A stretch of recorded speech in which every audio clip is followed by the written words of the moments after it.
Na ile mila ambayo ilikuwa lazima atoe sana mkwanja mpaka binti acheke. Ilikuwa ni kitu gani ambacho mli experience pale au kitu gani ambacho mliambiwa pale, ni nini kilichokuwa kinafanyika? Kwa sababu ile muda Priscilla alikuwa amepiga goti, Jux anaendelea kutoa vibunda mpaka namsikia MC anasema mpaka atakapofurahi mwenyewe. Sasa nikwambie, vile vibunda nafikiri ile kuuliza nafikiri vinaenda kwa nani? Vile vinabaki kwa MC. Hayo kivipi? Chukua hiyo. Yaani yale ni mazingira ambayo MC anatengeneza kwa ajili ya kupiga mkwanja. Okay. Yes, chukua hiyo. Yaani center na kipande aende kwa familia. Hizi zile wanazotoa wakwe, kina Fatma wanazotoa, zote zinakwenda kwa MC. Okay. Yes. Ilikuwaje? Tuelezee. Wakati tunaamini zile hela huwa zinaenda kwa familia. Nani wanandoa au familia? No, kwa familia. Au labda kwa wakwe, si ndio? Hakuna, kwa sababu hata wakwe wenyewe pia wanatolewa mkwanja. MC anatoa?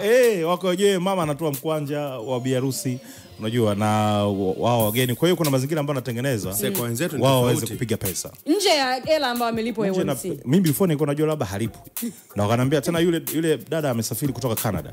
Kwa karibu. Yes, yule amesafiri kutoka Canada. Unajua wenzetu hapo like everywhere.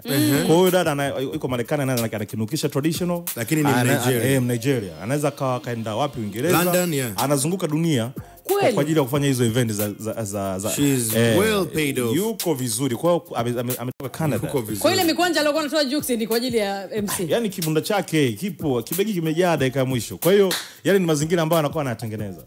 Yes, kwa hiyo muda wote unachelewa, watu mnaongea jua, lakini wao ndo fahari yao. Yaani ile ndio sehemu ya mila na tamaduni. You have to undergo hizo vitu vyote. Kwamba tamaduni yao ni kwamba MC lazima apate au usijielewe. Yaani ni kwamba hizo struggle lazima usipitie. Na hicho kibunda ni cha MC.